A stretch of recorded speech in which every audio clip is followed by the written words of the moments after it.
नमस्कार विद्यार्थी मित्रांनो, स्मार्ट अभ्यास या यूट्यूब चॅनलवर आपले मनापासून स्वागत आहे। आज दिनांक 26 ऑगस्टच्या ज्या काही महत्त्वाच्या चालू घडामोडी असणार आहेत त्याचा अभ्यास या व्हिडिओच्या माध्यमातून आपण करणार आहोत। तत्पूर्वी आपण जर चॅनलला नवीन असाल तर चॅनलला सबस्क्राइब करा आणि व्हिडिओ आवडल्यास व्हिडिओला लाईक करा। तसेच हा व्हिडिओ आपल्या विद्यार्थी मित्रांना नक्की शेअर करा, जेणेकरून याचा आपल्या विद्यार्थी मित्रांना सुद्धा फायदा होईल। चला मग सुरुवात करूया काल दिलेल्या होमवर्क क्वेश्चनने।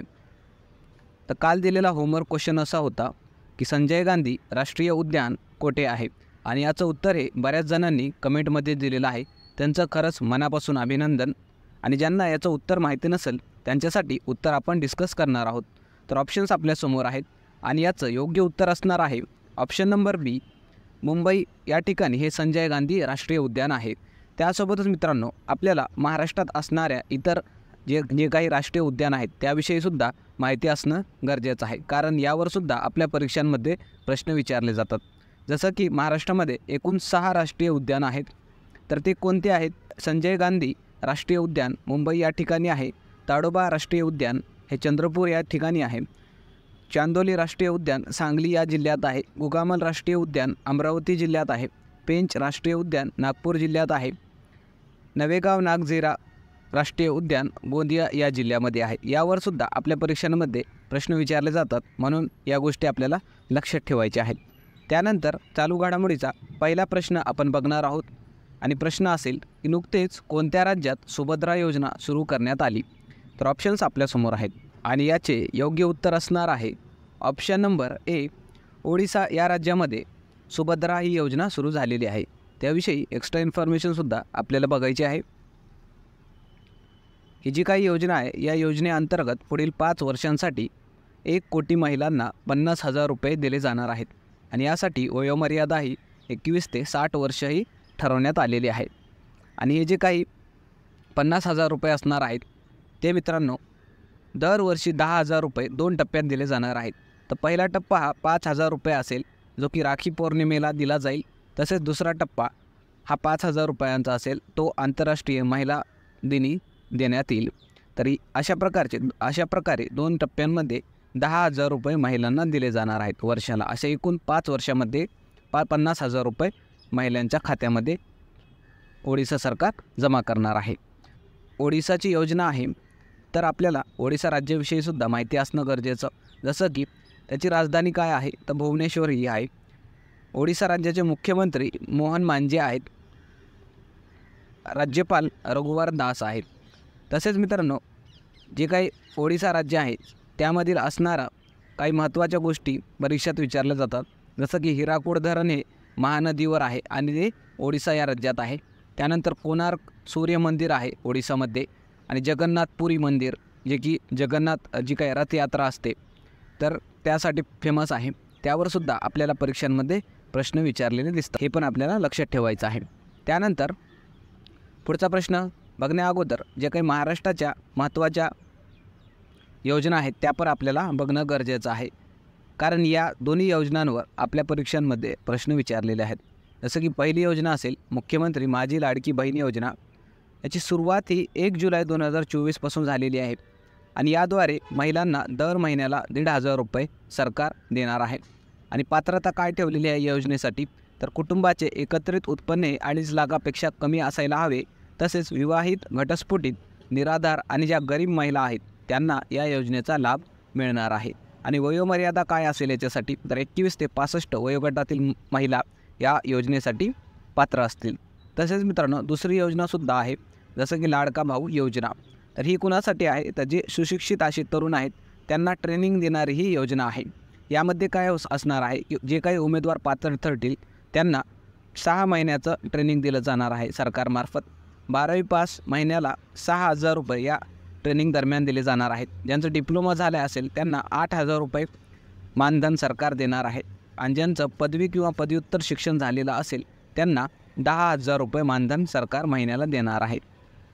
त्यानंतर पुढचा प्रश्न आपल्याला बघायचा आहे की नुकतेच केंद्रीय शिक्षण मंत्रालयाने कोणती ई-मॅगझिन लॉन्च केली?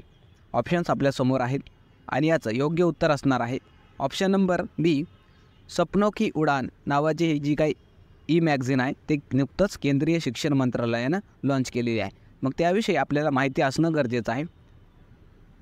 केंद्रीय शिक्षण मंत्रालयाने NCERTच्या सोबत सहकार्य करून ही मॅगझिन लॉन्च केलेली आहे. तर जी काय नुकतंच 23 ऑगस्टला भारतामध्ये पहिला राष्ट्रीय अंतराळ दिवस साजरा करण्यात आला, त्यानिमित्तानं ही मॅगझिन लॉन्च करण्यात आलेली आहे. यामध्ये काय माहिती देण्यात आलेली आहे तर चंद्रयान 3 जे काही आपलं मोहीम होती भारताची आणि ती यशस्वी झालेली आहे मागच्या वर्षी, तर त्याविषयी माहिती देण्यात आलेली आहे. तसेच इस्रो जी काही आपली अंतराळ संस्था आहे त्याविषयीसुद्धा या मॅगझिनमध्ये माहिती देण्यात आलेली आहे आणि त्याचं छायाचित्र या ठिकाणी तुम्ही बघू शकता. तसेच मित्रांनो, जी काही चंद्रयान 3 मोहीम आहे त्याचा कालावधी आपल्याला विचारला जाऊ शकतो परीक्षेमध्ये. तर त्याचा कालावधी 14 जुलै ते 23 ऑगस्ट या दरम्यान झालेला आहे. आणि जे काही लँडर होतं या मोहिमेमध्ये त्याचं नाव होतं विक्रम आणि रोवरचं नाव होतं प्रज्ञान. हे आपल्याला माहिती असणं गरजेचं आहे. त्यानंतर पुढचा प्रश्न बघूया की नुकतेच कोणत्या भारतीय क्रिकेटपटूने निवृत्ती जाहीर केली आहे. तर ऑप्शन्स आपल्यासमोर आहेत आणि याचं योग्य उत्तर असणार आहे option number A, Shikhar Dhawan हे जे काही भारतीय क्रिकेटपटू आहे त्याने नुकतंच निवृत्ती जाहीर केलेली आहे. तर त्याविषयी थोडीशी आपल्याला माहिती असणं गरजेचं आहे. चला मग बघूया. आणि जे काही शिखर धवन आहे याने क्रिकेटच्या सर्वच फॉर्मॅटमधून निवृत्तीची घोषणा केली. जसं वन डे असेल, टेस्ट मॅच असेल किंवा T20 असेल, त्या सर्व प्रकारांमधून त्यांनी आता रिटायरमेंट घेतलेली आहे. हे जे काही शिखर धवन आहे त्याला गब्बर या टॉपन नावाने सुद्धा ओळखलं जातं. त्याच्या नावावर एक वर्ल्ड रेकॉर्ड आहे मित्रांनो, ते आपल्याला स्टार करून ठेवायचं आहे. त्याने त्याच्या पदार्पणाच्या मॅचमध्ये सर्वात वेगाने शतक करण्याचा वर्ल्ड रेकॉर्ड केलेला आहे आणि हे रेकॉर्ड ऑस्ट्रेलियाविरुद्ध फक्त 85 बॉल्समध्ये त्यानं करून दाखवलं होतं. तर हे आपल्याला लक्ष ठेवायचं आहे. तसेच अजून 2 खेळाडू आहेत ज्यांनी सर्व फॉर्मॅटमधून क्रिकेटमधून निवृत्ती घेतलेली आहे. तर ते 2 जण कोण आहेत? एक आहे दिनेश कार्तिक आणि केदार जाधव. हे आपल्याला लक्षात ठेवायचं आहे. तत्पूर्वी आपल्याला व्हिडिओ कसा वाटला कमेंटमध्ये सांगा आणि व्हिडिओ आवडला तर नक्की लाईक करा. नवीन असाल तर चॅनलला सबस्क्राईब करा आणि तसेच बेल आयकॉनसुद्धा दाबा, जेणेकरून तुम्हाला आपल्या व्हिडिओच्या नोटिफिकेशन सर्वात अगोदर भेटतील. चला मग पुढचा प्रश्न बघणार आहोत. प्रश्न असेल की भारत कोणत्या वर्षी चंद्रयान 4 लॉन्च करणार आहे. तर ऑप्शन्स आपल्यासमोर आहेत आणि याचं योग्य उत्तर असणार आहे ऑप्शन नंबर डी, 2027 या वर्षी भारत चंद्रयान 4 लॉन्च करणार आहे. तर त्याविषयीसुद्धा आपल्याला माहिती बघायची आहे. 23 ऑगस्टला जो काही भारतामध्ये पहिला अंतराळ दिवस साजरा करण्यात आला मित्रांनो, त्या या चंद्रयान 4ची घोषणा करण्यात आली. तर या योजनेमार्फत काय होणार आहे तर जी काही चंद्राचा पृष्ठभाग आहे त्या पृष्ठभागावरून 3 ते 5 किलो माती आणि जी काही त्या ठिकाणचे खडक आहेत त्याचे नमुने हे पृथ्वीवर आणले जाणार आहेत. तर ही या मोहिमेची वैशिष्ट्ये असणार आहेत, हे लक्षात ठेवायचं आहे आपल्याला.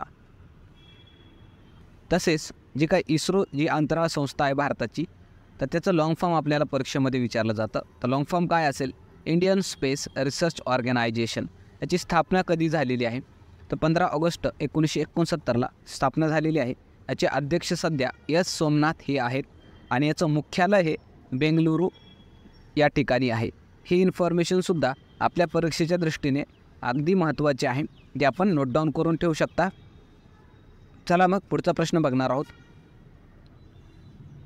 अंडर 17 विश्व कुस्ती चॅम्पियनशिप 2024 स्पर्धेत नेहा सांगवानने कोणते पदक जिंकले. तर ऑप्शन्स आपल्यासमोर आहेत आणि याचं योग्य उत्तर असणार आहे option number A, gold medal हे त्याने कुस्तीमध्ये नुकतंच जिंकलेलं आहे. त्याविषयी थोडी एक्स्ट्राची इन्फॉर्मेशनसुद्धा आपल्याला बघायची आहे. ही जी काही स्पर्धा आहे मित्रांनो ती जॉर्डन या देशामध्ये पार पाडली आणि या नेहा सांगवानने 57 किलो वजनी गटामध्ये गोल्ड मेडल जिंकलेलं आहे आणि फायनल मॅचमध्ये त्याने जपानच्या सुईला पराभूत केले आणि भारताला गोल्ड मेडल हे जिंकून दिलेलं आहे. तसेच याच स्पर्धेमध्ये श्रुतिका पाटील हिने 46 किलो वजनी गटामध्ये सिल्वर मेडल हे भारताला जिंकून दिलेलं आहे, हे पण आपण लक्षात ठेवायचं आहे. त्यानंतर पुढचा प्रश्न बघूया की नुकतेच एअरपोर्ट अथॉरिटी ऑफ इंडियाचे अध्यक्ष म्हणून कोणाची नियुक्ती करण्यात आली. तर ऑप्शन्स आपल्यासमोर आहेत आणि याचं योग्य उत्तर असणार आहे option number C, M. Suresh. त्यानंतर पुढचा प्रश्न आपल्याला बघायचा आहे की दक्षिण आशियातील सर्वात उंच स्काय डेक कोणत्या शहरात बनवले जाणार आहे? तर ऑप्शन्स आपल्यासमोर आहेत आणि याचं योग्य उत्तर असणार आहे ऑप्शन नंबर बी, बेंगलुरू या ठिकाणी. हे जे काही शहर आहे बेंगलुरू या ठिकाणी दक्षिण आशियातलं सर्वात उंच स्काय डेक मित्रांनो बनवलं जाणार आहे. तर त्याविषयीसुद्धा आपण माहिती घेणार आहोत. हे जे काही स्काय डेक असणार आहे याची उंची ही 250 मीटर असणार आहे आणि यासाठी 500 कोटी रुपये खर्च हे करणार आहे कर्नाटक सरकार. यामुळे काय होणार आहे की बेंगलुरू जे काही शहर आहे त्या बेंगलुरू शहराच्या पायाभूत सुविधांना चालना मिळणार आहे.